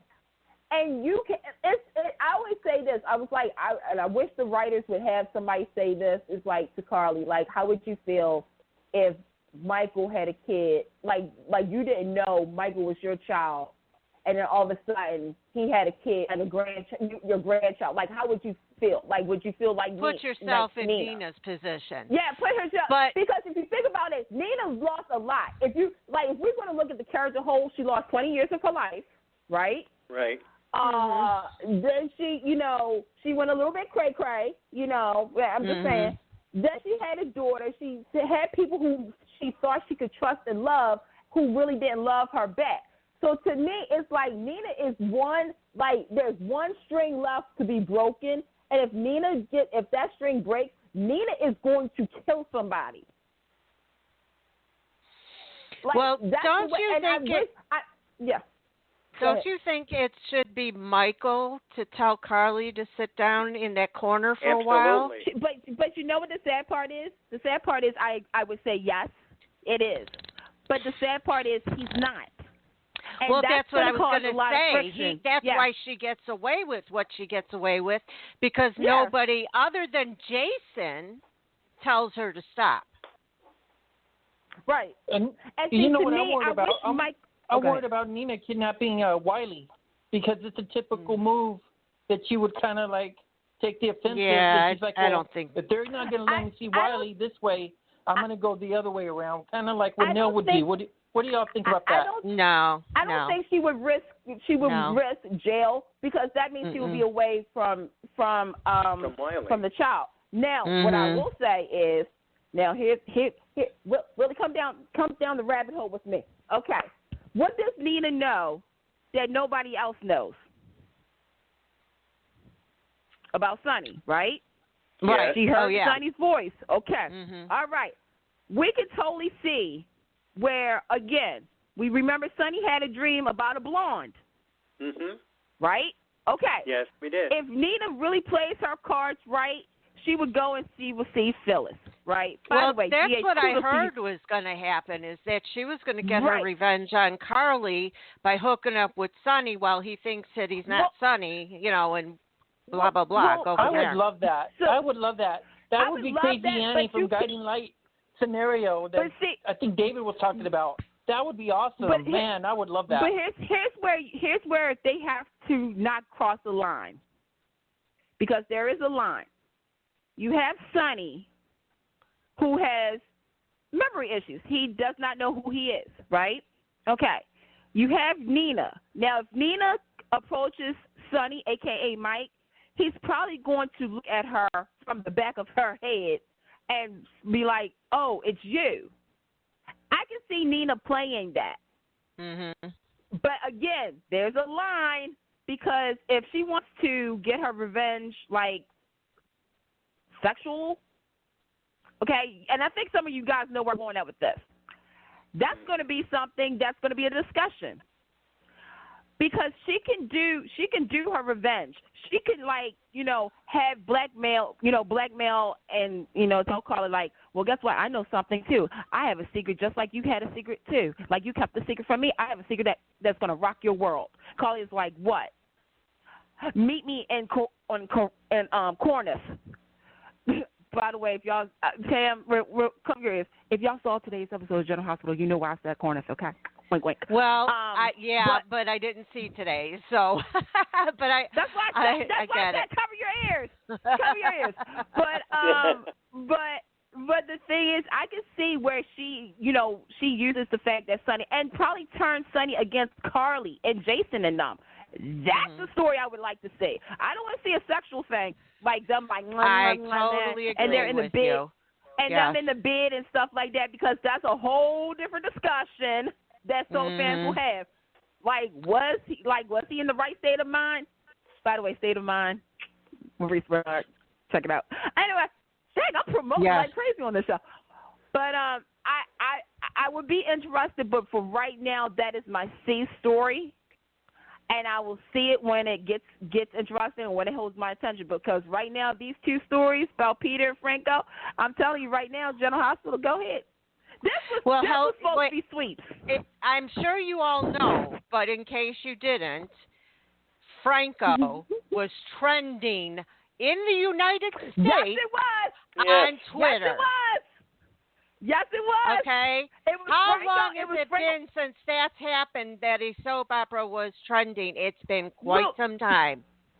Well, let me just say this. So this week for the trending, I'm going to tell you right now, it was Franco, Elizabeth, Cameron, Vinny from Bold and the Beautiful. Oh, yes, it was.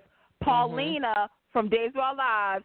And then it was Baldwin, like Scotty. They was like, under the tags, Scotty and when I say, it was I'm going to say this. The next couple of weeks, okay, listen up, Bold, Days, GH, Young and Russell fans. We're about to get into some soapy drama goodness, okay? Like I said, General Hospital, you need to keep this momentum up. I'm so waiting to see the ratings. I can't. I'm just pins and needles. General Hospital, you got to keep this momentum up, and I'm going to tell you why. Right now, you got people talking. You got people really singing because there hasn't been a turnaround like this in a very long time. Like I said, next week we got Brooklyn coming back. Yep. Oh yeah, like this is we're going to find out. And also, Candice, did you know that? And I'm sure you all noticed this, but I found this interesting that a lot of the Franco haters were shocked when they found out Franco died. They're like, "What? That's it? Roger Howarth is gone?" Like. They didn't really hate Roger Howarth's character as much. The fact they just didn't want him too much with Liz at times.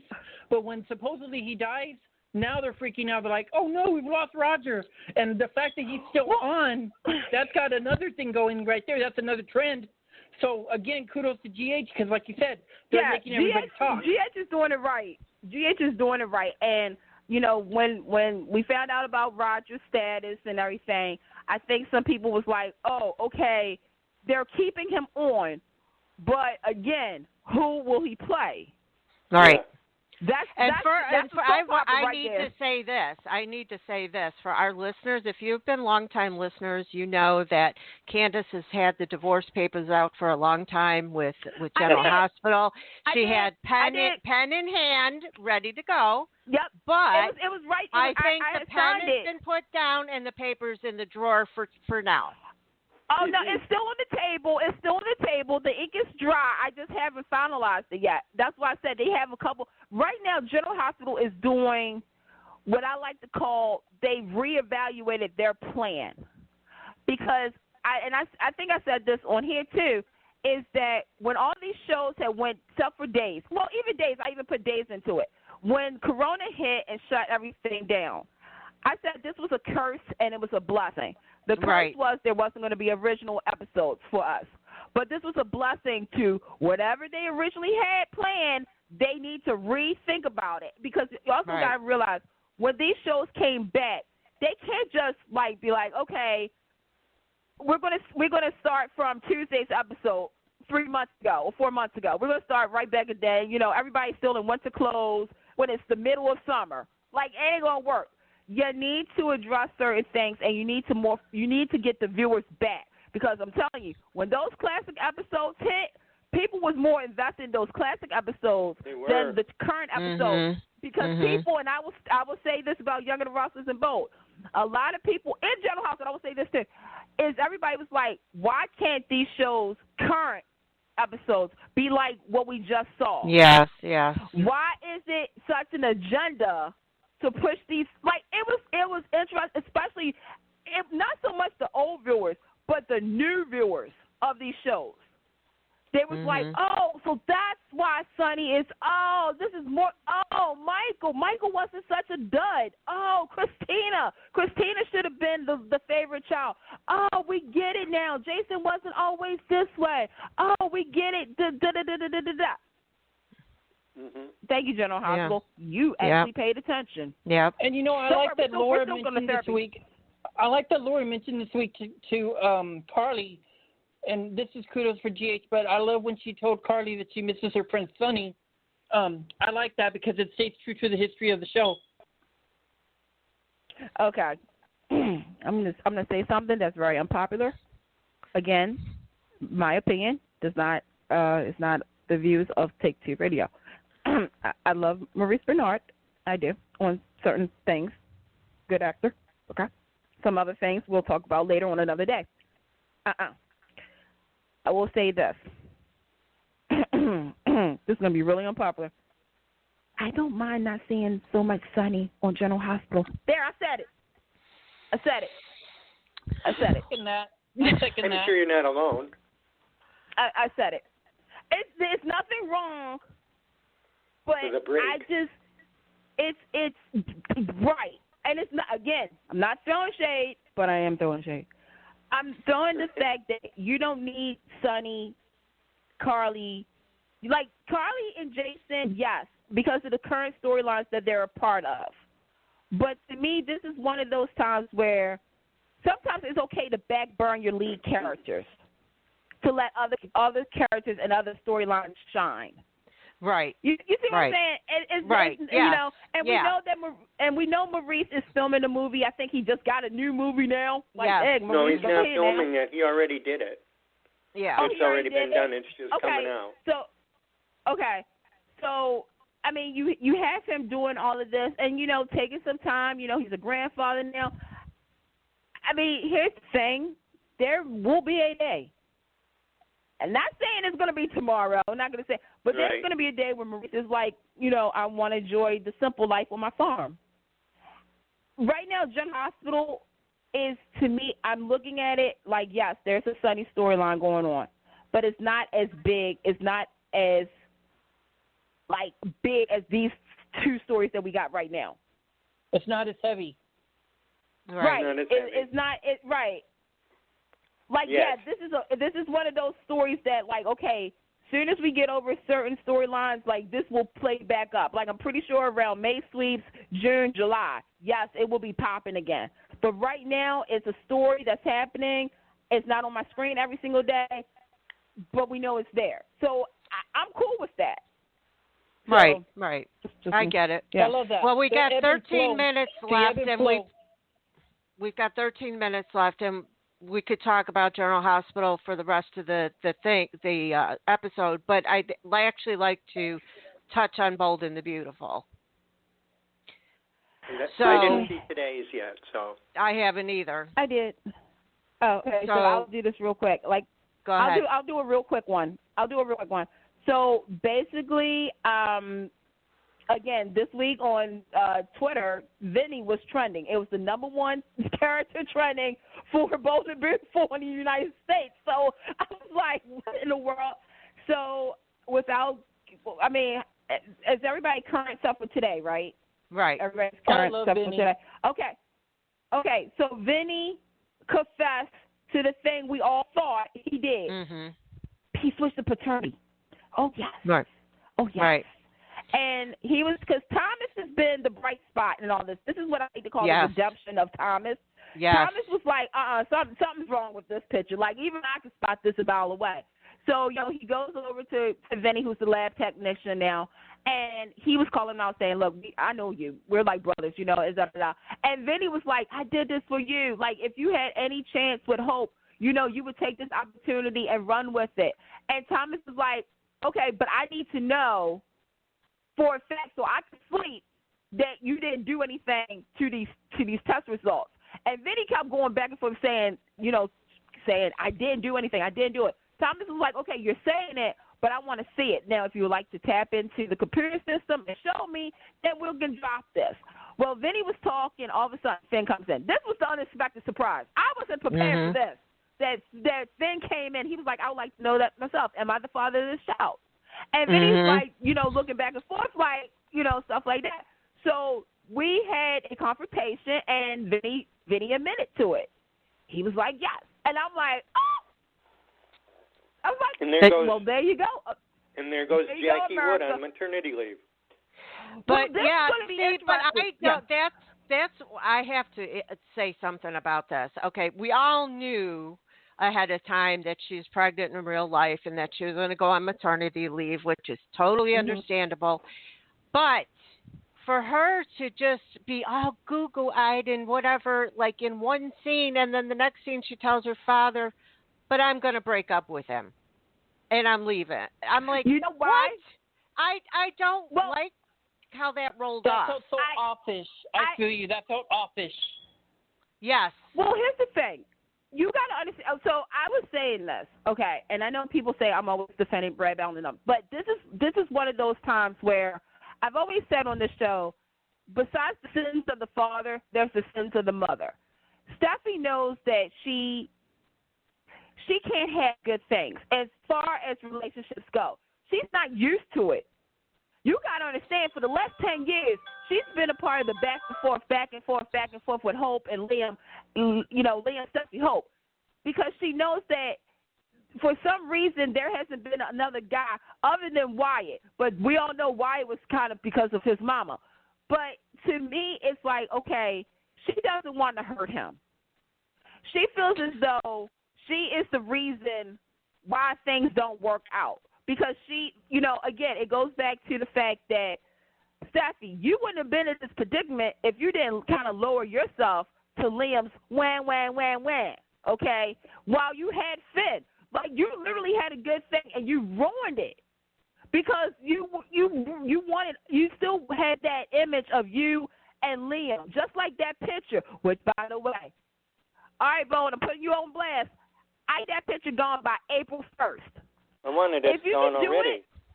I'm going to give it to you April 1st. I'm going to give it to you because next Friday, the 19th, and next Monday, they're off, Young and Russell, because of March Madness. So I'm giving you till April 1st, Thursday, and it's April Fool's Day. So you better not fool me. You better have that picture down because that's the ultimate right there, is that every time you've had a relationship, that picture is right there. Like, I just feel as though, like, I understood what she was saying. She doesn't want to hurt Finn because she doubts herself. She has evidence. But to prove it. I honestly get all of that, and I agree with all of that. I just don't agree with the way it was done because it was in the same scene basically where she's, oh, you're the best man for me. I love you and blah blah blah. And he's like, I adore you, and Ridge is going, stop already, It felt he's like a 180-degree turn. Well, I know exactly what you mean. It felt 180-degree turn. Right. Yeah. I mean, it was just like, it just didn't work for me. There was like no smooth transitioning into that remark of, I've got to break up with him and I'm moving to Paris. I've been thinking about this for a while. Well, then why you been leading him on? I think what it was, and it's just me, I felt like it was kind of forced so we could fill our exit story. Maybe they were kind of rushed. I mean, not to get the writers, but I feel maybe they were rushed in writing that scene out so that she can go ahead and go on her merry way and write her out. I think too, some of the stories of Bold and the Beautiful is being like fast forward, but I will say this. I'm kind of glad that the truth is out there. Now, is it the complete truth? I don't know. But I will say this.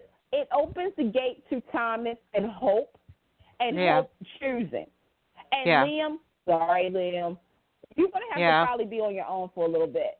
Because you made your bed, too, and you slept in it. And it's unfair that, Liam, first of all, Scott Clifton, I give you props for this, too, is that you're playing a character that is, again, some folks may not agree with this, but he's an emotional bruiser. He is using both Steffi and Hope's emotions to his benefits, and he knows how to work them because he's been doing it for 10 years. He's the Waffle King of Waffle Hut. And Candice, don't forget that Finn even called him out on it and saying, you need to quit hurting these two women. So that goes back to what you just said. And I also, and before anybody says this, I also blame Hope and Steffi because to me it's like, all right, you've had other. I mean, obviously they could have had Carter, but we'll let that go. The thing is that y'all been ping ponging back and forth. So he definitely knows how to play the game. He knows how to use both y'all to y'all advantage, and y'all just allowing it. I will always say this. The best line ever to describe this was from Bill when he told Steffi, do you want to be like your mother? Do you want to be waiting 30 years for Liam to drop Hope and hit their kid so he can be with you, and then vice versa? Do you want to be just like your mother, Brooke, and your father? Yeah. And the thing is, no offense, Steffi, you're kind of worse than your mom. Hope, sweetie, it's okay. It's okay. Drop them. Yeah. Drop them. Okay. We got 5 minutes. I want to touch on Paris, Carter, and what's her name? And Zoe. I am so glad that Carter did not give in to Zoe. I think Me too. I think she's a petulant child. I think she is greedy and needy. I think that she's horrible to her sister. And I am so glad that her sister stood up to her when she came in to blame her yet again for her own mistakes. Right. Well, that's her. They're writing her the way that they wrote her when she first came on with Xander and with Emma. Rest in peace, Emma.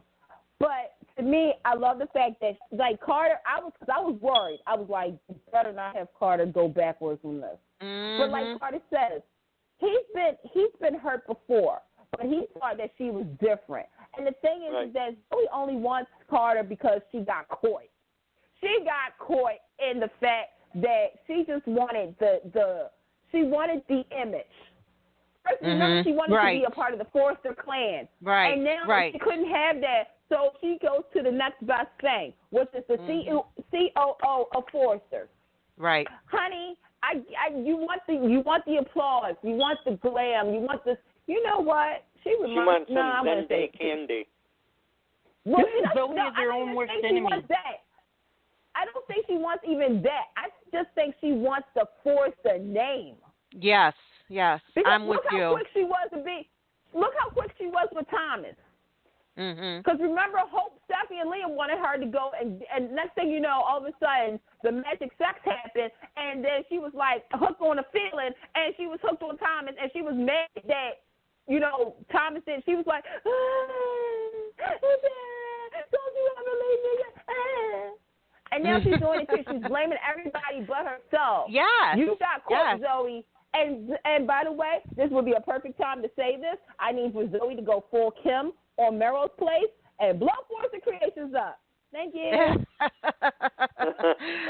Well, I seen somewhere, when I post the spoilers, I get some of what's happening, even though I don't read the full article or anything. But I seen a spoiler somewhere, and I can't remember where now, about her supposedly stalking Carter after this.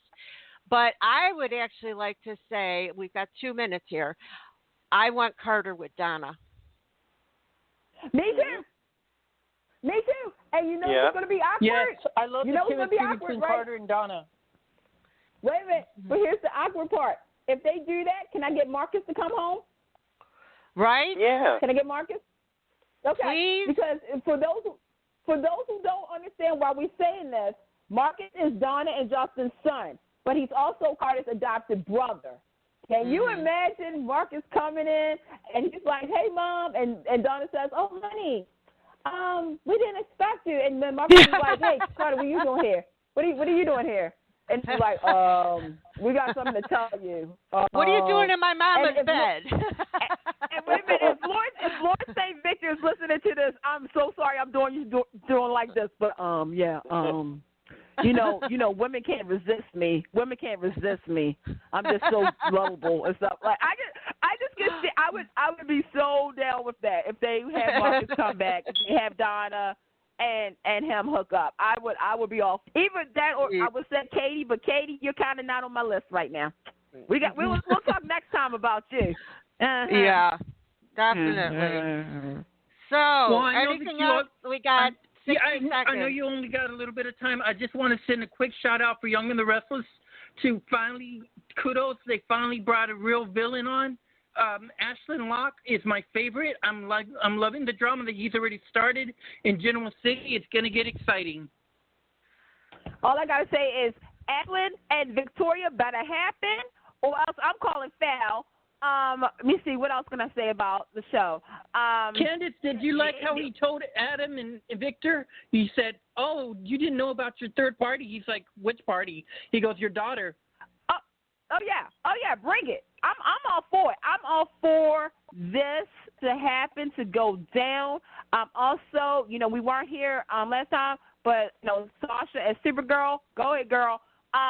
The whole rewrite of Justin Hartley never being Adam, I'm still mad about that. What else? Real quick. Young and Restless, you know what you got to do. You got to get it together real quick. Real quick before we go, real quick about Days of Our Lives. 10 Decade seconds. Harry. Decade Harry. We'll see you guys next time. Do you want Devon with Amanda or do you want him with Elena? Which one do you want him back with? Cliffhanger. We'll find out next time all what right, I say. that's it, kids. We're off air. Everybody. We'll be back on the 25th. We'll see ya. Bye. Thanks, everybody. Bye-bye.